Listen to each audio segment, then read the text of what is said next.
enfermedad inflamatoria intestinal. ¿Qué es la enfermedad inflamatoria intestinal? Es una enfermedad de base inmunológica que se caracteriza por una inflamación crónica del tracto gastrointestinal. Tiene dos formas principales, que son la enfermedad de Crohn y la colitis ulcerosa. En alguna literatura también se menciona una tercera forma que viene a ser la colitis, pero inclasificable. Vamos a tener en la epidemiología que la máxima incidencia de la enfermedad inflamatoria intestinal se va a producir entre los 15 a 35 años. Va a tener un repunte o segundo pico de incidencia sobre los 60 a 70 años. Esta enfermedad es similar en ambos sexos, o sea, en una relación de 1 a 1, y hay que tener en cuenta en la epidemiología que la colitis ulcerosa es la enfermedad más prevalente y que la enfermedad de Crohn va a venir a ser la enfermedad más incidente. Esta incidencia se dice que se da por el repunte o segundo pico de incidencia y porque hay un aumento en la esperanza de vida de los pacientes. En la patogenia vamos a tener que la enfermedad inflamatoria intestinal, su etiología es desconocida. Solo existen algunas teorías que tratan de explicar cuál es su patogenia.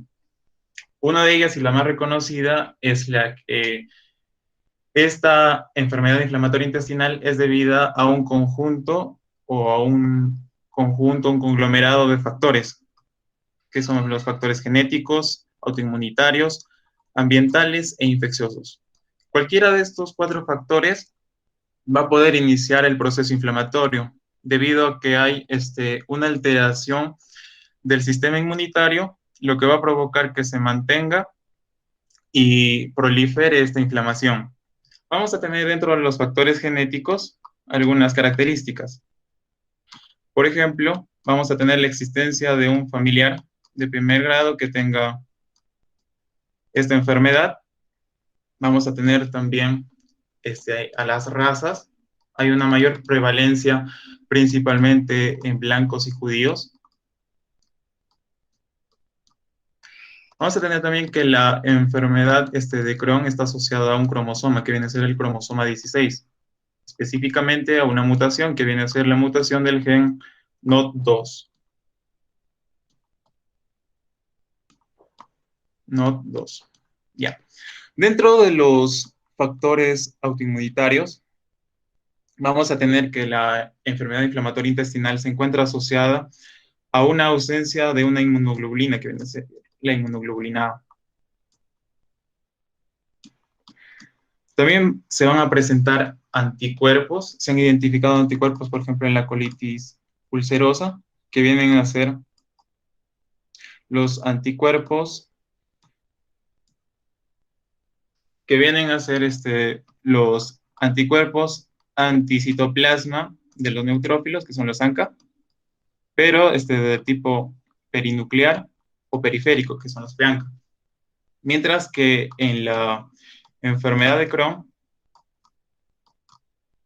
vamos a tener en la enfermedad de Crohn, se han identificado otro tipo de anticuerpos, que vienen a ser los ASCA, que son los, disculpen, no se puede escribir acá, los ASCA, lo voy a escribir por acá, los ASCA, que vienen a ser los anticuerpos anti-Saccharomyces cerevisiae.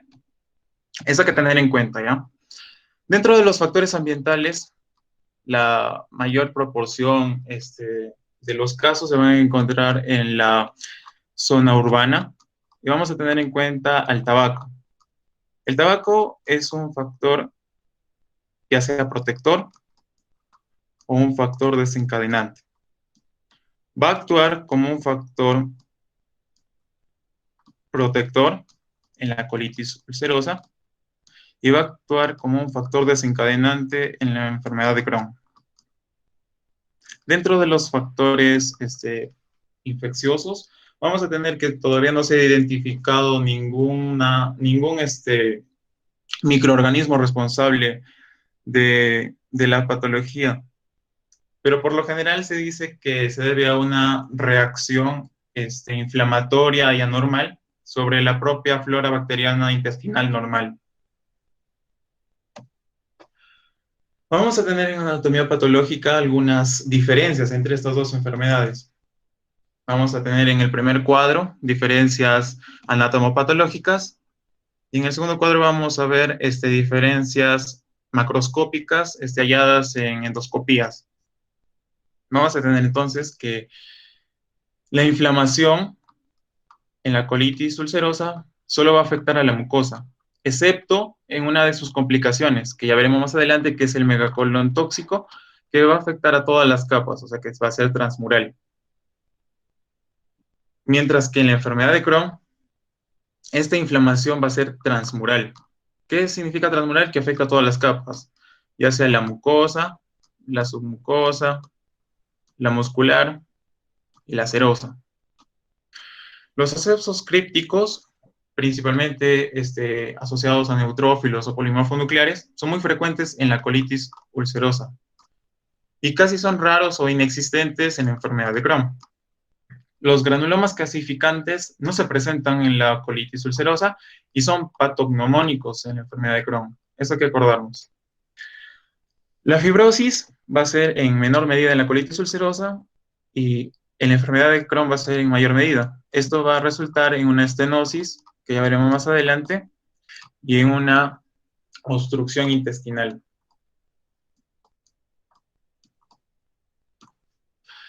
Dentro de la distribución, vamos a tener que la colitis ulcerosa tiene una distribución continua. Se dice por lo general que empieza en el recto y de ahí se extiende proximalmente y solo va a afectar al colon.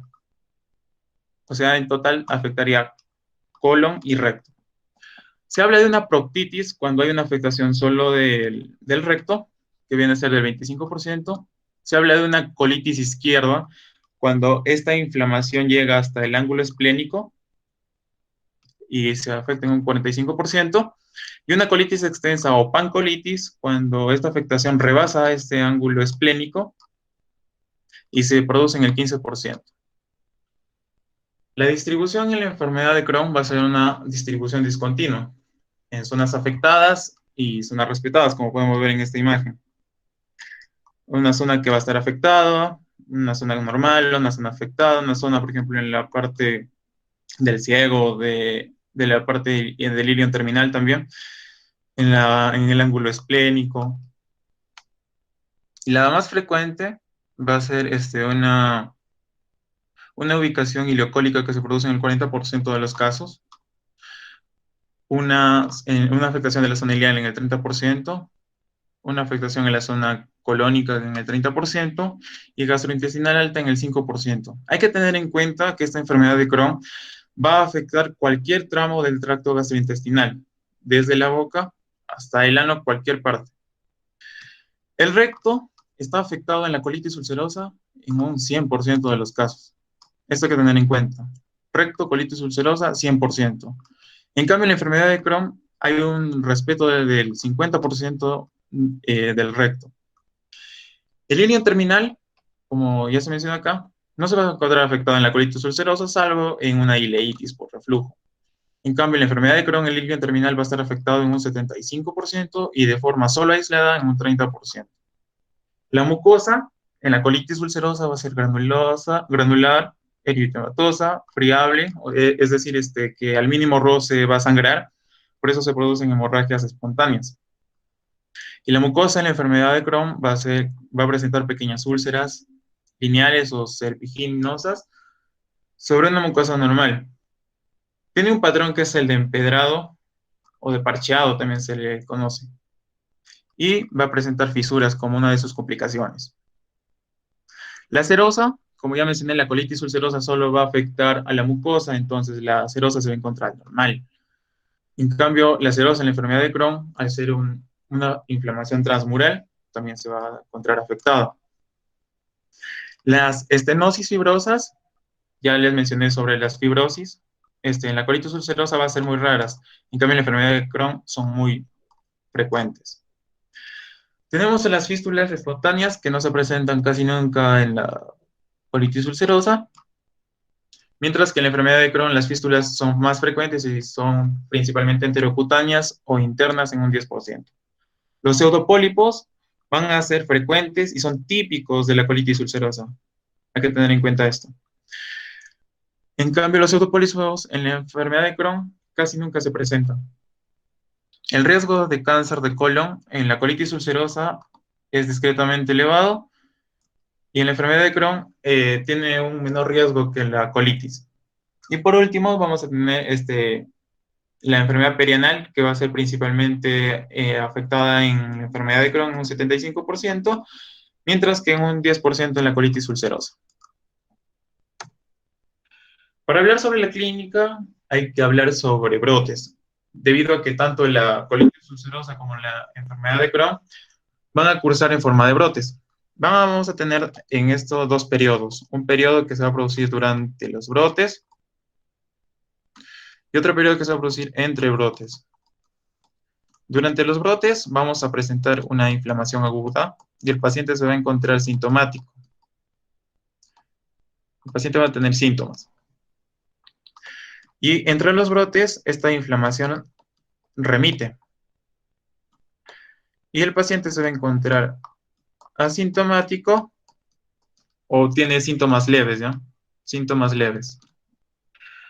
Para hablar sobre la clínica y también sobre el tratamiento de la enfermedad inflamatoria intestinal, hay que clasificar la gravedad de los brotes. Vamos a tener brotes leves, brotes moderados y brotes graves. ¿Cuándo hablamos de un brote leve? Cuando el paciente tiene menos de 5 deposiciones por día, el paciente se va a encontrar afebril y va a tener una hemoglobina mayor de 12 gramos por decilitro. ¿Ya? ¿Cuándo hablamos de un brote moderado? Cuando el paciente tiene de 5 a 10 deposiciones por día. Deposiciones por día, el paciente va a presentar una febrícula y la hemoglobina se va a encontrar entre 8 a 12. De 8 a 12 gramos por decilitro. Y un brote grave, cuando el paciente presenta más de 10 deposiciones al día, el paciente va a tener fiebre, se va a encontrar en un cuadro febril, mayor, la literatura dice una temperatura mayor de 38 grados centígrados, y la hemoglobina va a ser menor de 8 gramos por decilitro. ¿Ya? Esto hay que tener en cuenta porque esto nos va a servir para el tratamiento. Dentro de las generalidades en la clínica vamos a tener manifestaciones que tanto comparten la colitis ulcerosa como la enfermedad de Crohn, como son el malestar general, el dolor abdominal, la taquicardia, una anemia que vamos a ver que en la colitis ulcerosa es una anemia ferropénica y una anemia de tipo megaloblástica que puede producirse en la enfermedad de Crohn, e hipoalbuminemia. En la colitis ulcerosa se va a presentar una diarrea sanguinolenta, que va a estar acompañada con productos patológicos, como son moco o pus. Y esto se va a producir principalmente por una fragilidad de la mucosa, debido a que la mucosa se encuentra friable y como les mencioné anteriormente, va a producirse hemorragias instantáneas al roce, se va a producir una diarrea sanguinolenta, lo que va a estar asociada a una anemia ferropénica. Si, por ejemplo, solo afecta el recto, la colitis ulcerosa, la diarrea va a ser excepcional y se van a presentar otros síntomas más frecuentes, como la rectorragia, el tenesmo, que es la sensación de la necesidad de evacuar, y los esputos rectales, que son la eliminación ya sea de moco o pus, pero sin heces. De ahí el nombre de esputos rectales. En la enfermedad de Crohn vamos a tener que se presenta una diarrea mayor de 6 semanas, con pérdida de peso en alguna de sus características, dependiendo del lugar de la afectación. Si la afectación es gastroduodenal, vamos a presentar una clínica similar a una úlcera péptica, como ya se mencionó en una clase anterior. Si se presenta en el intestino delgado de la afectación, vamos a tener un dolor abdominal y una diarrea.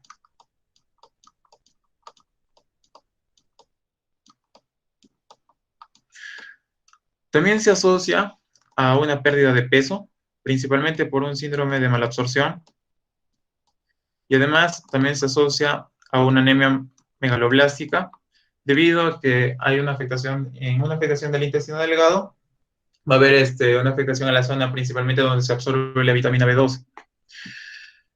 En el colon vamos a tener una diarrea sanguinolenta, como la de la colitis ulcerosa, pero esta es menos hemorrágica, ¿ya?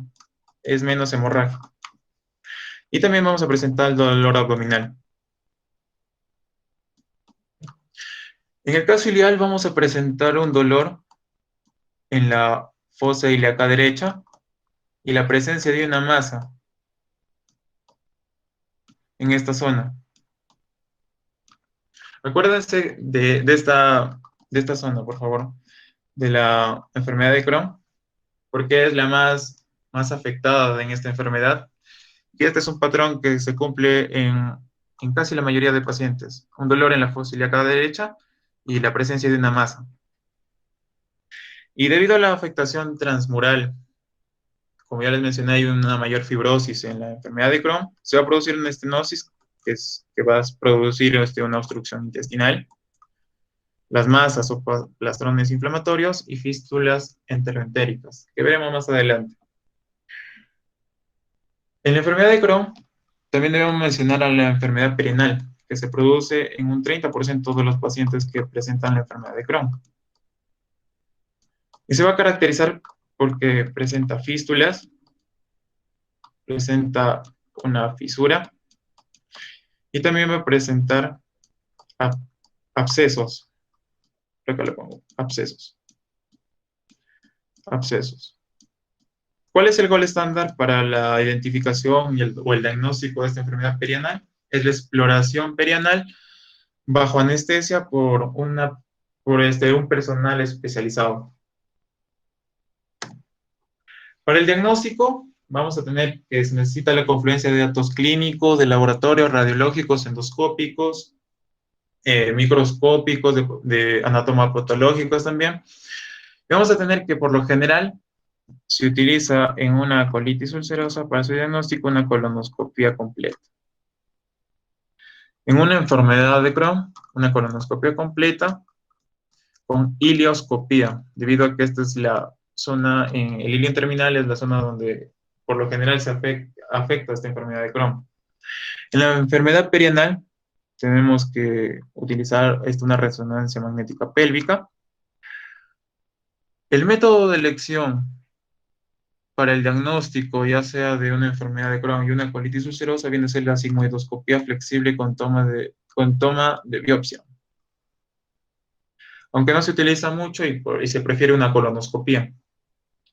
Acá vamos a poder ver, esta es la imagen de una sigmoidoscopía flexible con toma de biopsia en una enfermedad de Crohn, donde vamos a ver algunas ulceraciones con algunas aftas de color blancuzco.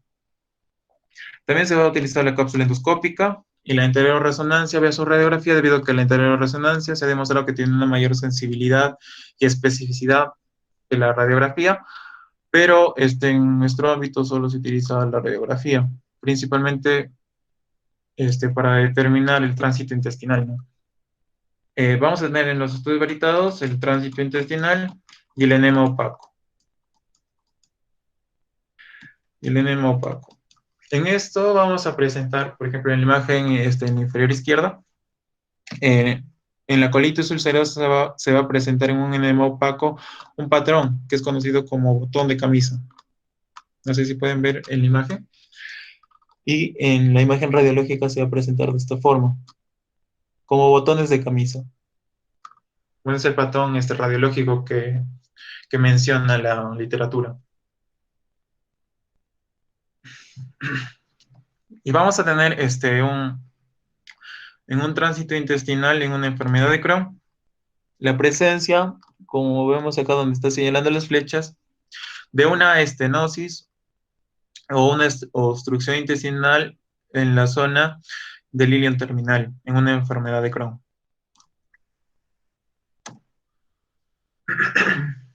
Vamos a tener algunas complicaciones, eh, tanto de la enfermedad de Crohn como de la colitis ulcerosa, que se van a dividir en complicaciones intestinales y complicaciones extraintestinales.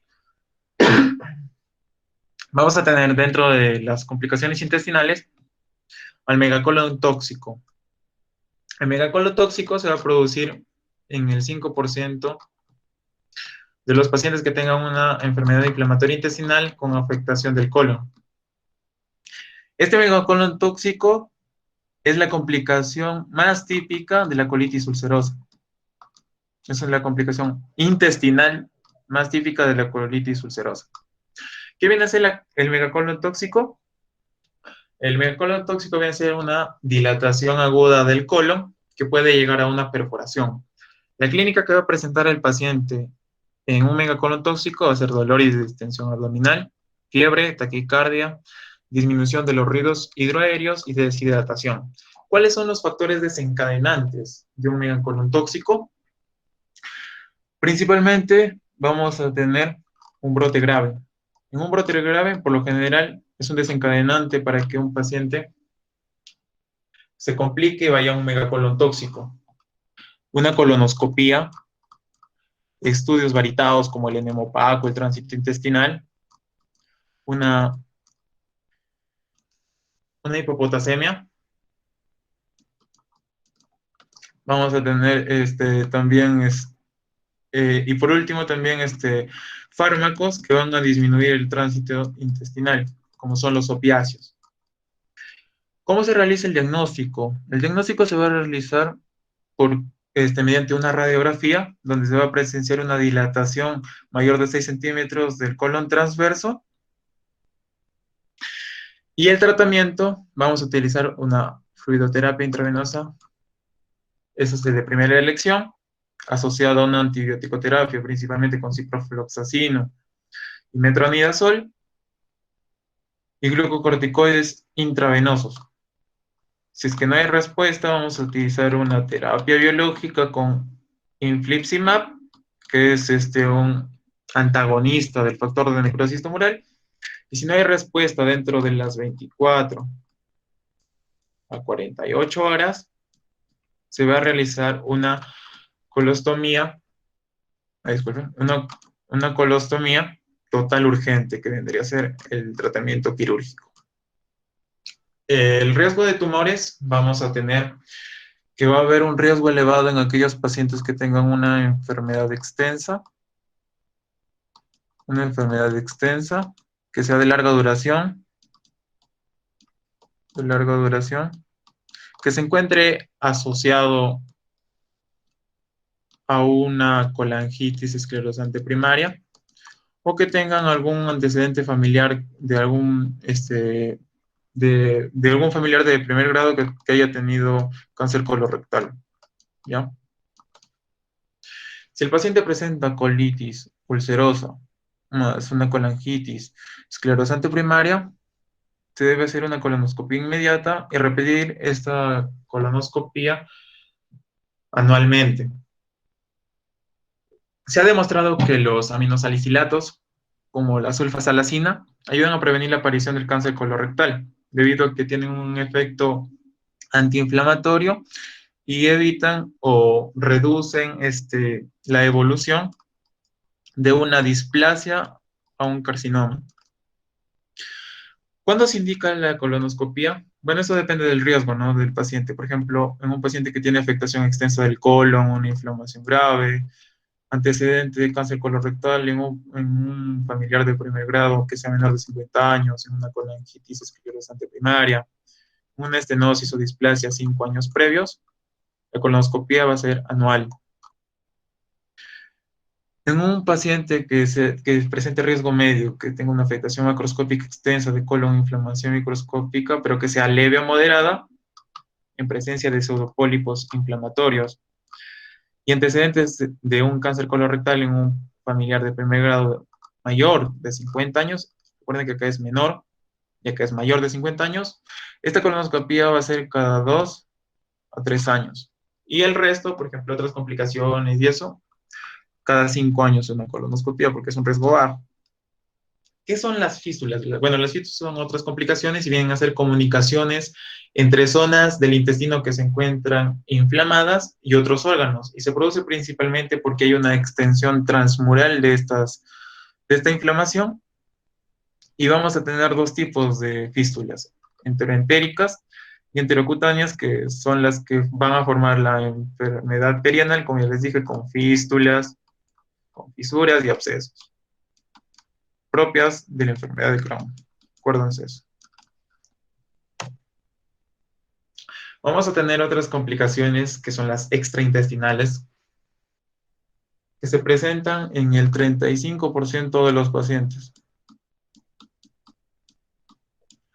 En el 35% de los pacientes, y son más comunes en la enfermedad de Crohn que en la colitis ulcerosa. Salvo algunas excepciones, como por ejemplo el pioderma gangrenoso, la colangitis esclerosante primaria y el colangiocarcinoma. Vamos a tener que dentro de las complicaciones extraintestinales, las manifestaciones musculoesqueléticas o articulares son las más frecuentes. Dentro de ellas vamos a tener a la osteoporosis y osteomalacia, que se producen como consecuencia principalmente de un tratamiento esteroideo, donde va a haber una disminución de la absorción de la vitamina D y del calcio. Una artropatía periférica, donde vamos a encontrar un tipo 1 y un tipo 2. Un tipo 1 que va a afectar a las articulaciones grandes y un tipo 2 que afecta a articulaciones pequeñas. Dentro de la artropatía axial vamos a tener dos enfermedades. Vamos a tener a la espondilitis anquilosante, y a la sacroileitis, y que van a estar asociadas a este antígeno de reacción cruzada, que es el HLA-B27, que se produce en un tipo de enfermedades reumáticas que son seronegativas, las espondiloartropatías seronegativas. Dentro de las manifestaciones cutáneas vamos a tener el eritema nodoso, que es la lesión cutánea más frecuente entre las dos, o entre todas las manifestaciones cutáneas que presentemos, el eritema nodoso es la lesión cutánea más frecuente. ¿Qué es el eritema nodoso? Viene a ser presencia de nódulos pretibiales rojizos que se encuentran en las extremidades inferiores. Es típico de la enfermedad de Crohn. Acuérdense de eso, típico de la enfermedad de Crohn. El pioderma gangrenoso viene a ser típico de la colitis ulcerosa y viene a ser una lesión necrótica ulcerativa grave, que se produce principalmente en las extremidades inferiores también, con úlceras de gran tamaño. En las manifestaciones oculares vamos a tener conjuntivitis y uveitis, que también está asociada a las espondiloartropatías seronegativas, como la uveitis. Y en las manifestaciones hepatobiliares vamos a tener a la colelitiasis, que está asociada a la enfermedad de Crohn debido a una reducción de las sales biliares, y una colangitis esclerosante primaria, que es típica de la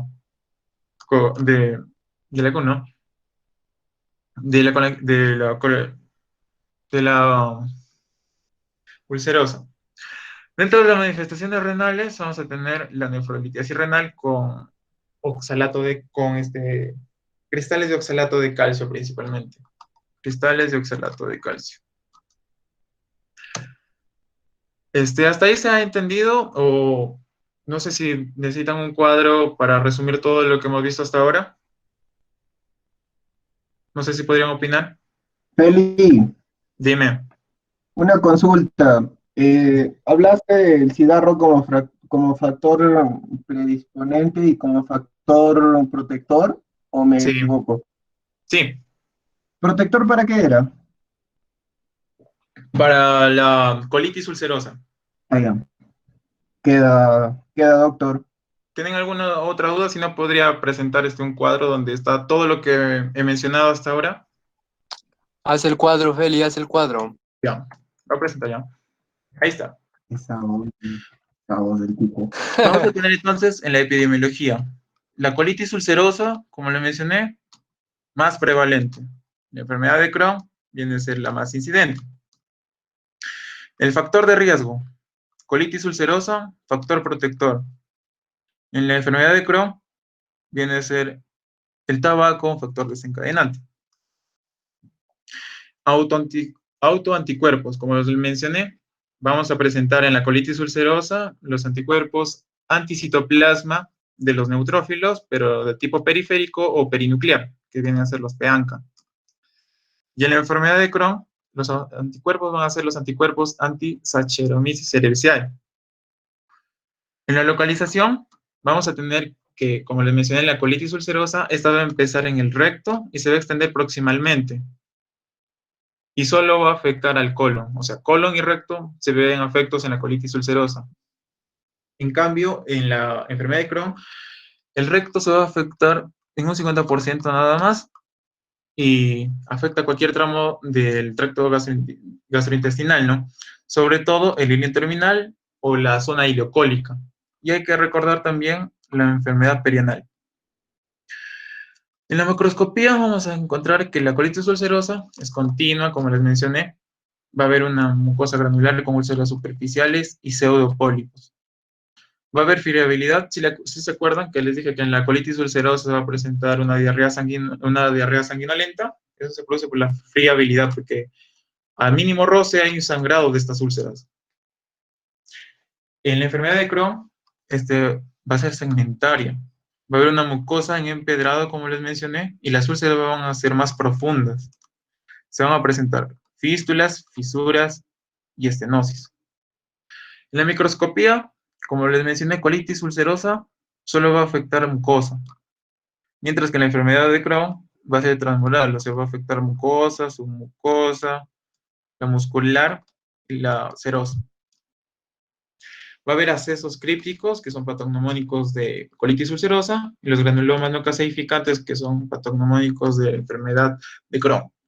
Dentro de la clínica, la diarrea sanguinolenta y el tenesmo, que les mencioné, por ejemplo, cuando hay una afectación solo del colon, la diarrea es excepcional, o sea, se deja de lado y hay otros síntomas más frecuentes como la rectorragia, el tenesmo, o los esputos que les mencioné, ¿no? Y en la clínica de la enfermedad de Crohn va a haber una fiebre, diarrea y dolor abdominal y una masa palpable donde le mencioné en la región de línea terminal o cuando hay afectación de ileocólica en la fosa ilíaca derecha. Dentro de las complicaciones, en la colitis ulcerosa, el colon tóxico, principal complicación, en una hemorragia, y saben que y también les mencioné que hay mayor riesgo de llegar a un cáncer colorectal en la colitis ulcerosa. En la enfermedad de Crohn, las complicaciones vienen a ser una obstrucción por estenosis, abscesos abdominales y las fístulas perianales y abdominales. Asociaciones van a ser típicos de colitis ulcerosa, el pioderma gangrenoso y la colangitis esclerosante primaria.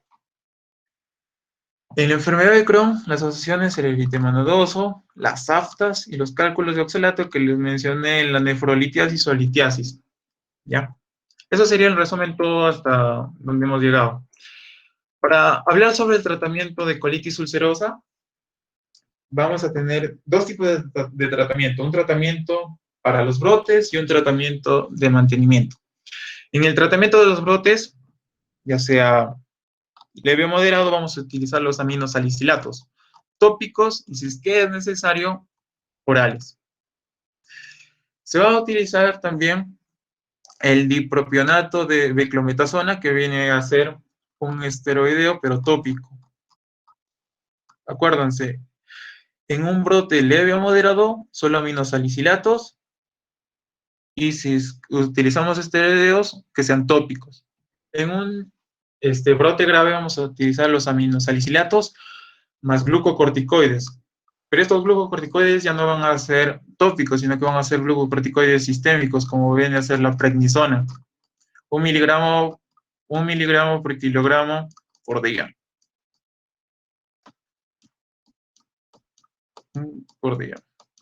Si no hay respuesta a esta asociación de los aminosalicilatos y la prednisona, se entiende que el paciente tiene una corticoresistencia. Entonces vamos a utilizar inmunosupresores como la ciclosporina intravenosa. Si hay un fracaso de esta ciclosporina intravenosa, vamos a utilizar el tratamiento biológico, que es con infliximab por lo general, que es un antagonista del factor de necrosis tumoral, y si hay fracaso, la cirugía. La cirugía viene a ser una proctocolonoscopia, proctocolectomía urgente. En el mantenimiento y corticodependientes vamos a utilizar los aminosalicilatos y la acitioprina. La acitioprina también viene a ser un inmunosupresor. Si hay un fracaso, se va a utilizar la terapia biológica, y si hay fracaso también vamos a llegar a la colectomía, ¿no? Algo que resaltar es que en los brotes vamos a utilizar los glucocorticoides. Pero como vemos en el mantenimiento no hay glucocorticoides, o sea, solo utilizamos aminosalicilatos, inmunosupresores y la terapia biológica. Nunca en el mantenimiento de un paciente con colitis ulcerosa se debe utilizar glucocorticoides. Eso hay que tener en cuenta, principalmente por sus efectos adversos. En el tratamiento de la enfermedad de Crohn, también se va a tener una terapia de acuerdo a los brotes y al mantenimiento. Pero esta se va a determinar de acuerdo a la afectación, a la zona de afectación. Por ejemplo, en una afectación ileocecal leve o moderado, vamos a utilizar la budesonida 9 miligramos por día. Y si hay fracaso, los glucocorticoides sistémicos. Esto viene a ser un glucocorticoide sistémico en la prednisona, ¿no? La budesonida, viene a ser un reemplazo, por ejemplo, de los aminosalicilatos que ya no se utiliza aquí. En la grave vamos a utilizar glucocorticoides sistémicos como la prednisona. Si hay un fracaso, se entiende que el paciente tiene una corticoresistencia y vamos a utilizar la terapia biológica. Y si hay un fracaso, la cirugía.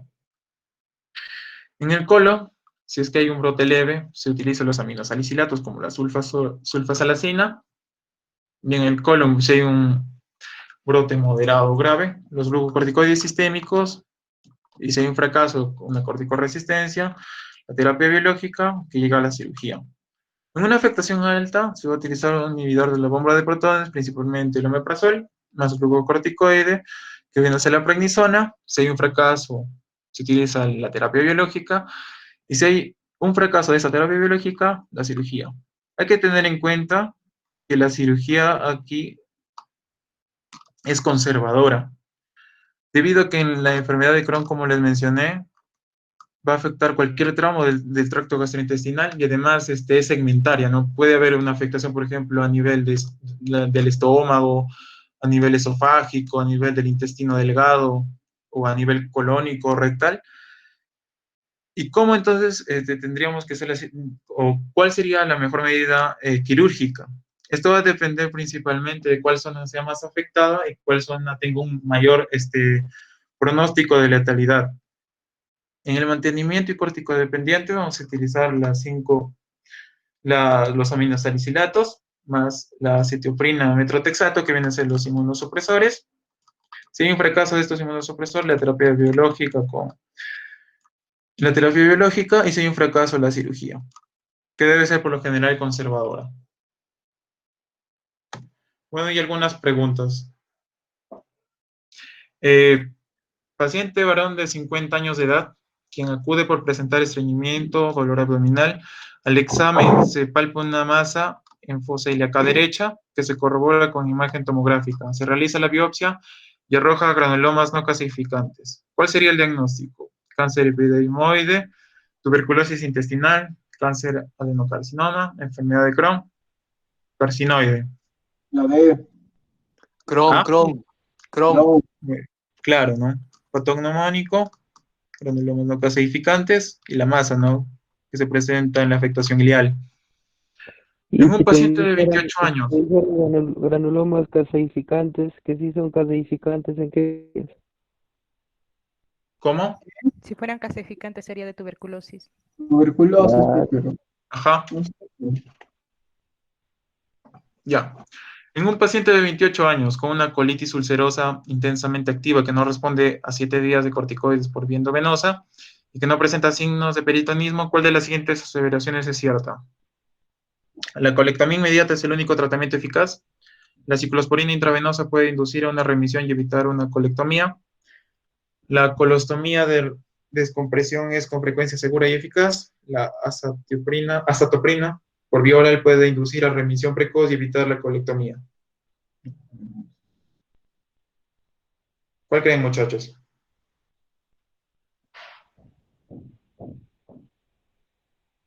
La 3, No. Acuérdense, en una colitis ulcerosa tenemos una colitis intensamente activa, o sea que es una colitis grave. Se han utilizado corticoides. Cuando los corticoides no hay respuesta a ellos, ¿qué se utiliza? Se utilizan los inmunosupresores, ¿no? ¿Y qué inmunosupresor les mencioné? La ciclosporina intravenosa, y si ya no funciona esa ciclosporina intravenosa, se utiliza la terapia biológica. Entonces, ¿cuál sería? la 2. Claro, ciclosporina intravenosa puede inducir una remisión y evitar la colectomía. La colectomía ya es después de la terapia biológica cuando no responde a ninguno, no responde a terapia biológica, no responde a inmunosupresores, no te responde a corticoides. Doctor, una consulta. Dime, En terapia biológica, ¿qué se está usando acá? ¿El Infli? ¿cómo? En terapia Infliximab, biológica, infliximab. se está usando el infliximab, ¿no? Sí, ese se da cada 8 semanas intravenoso. Ya, gracias, doctor. Ya, en la colitis ulcerosa, ¿cuál es la manifestación extraintestinal más frecuente?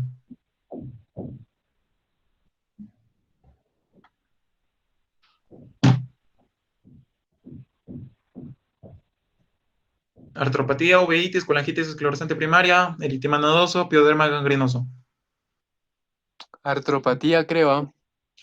Exacto, artropatía.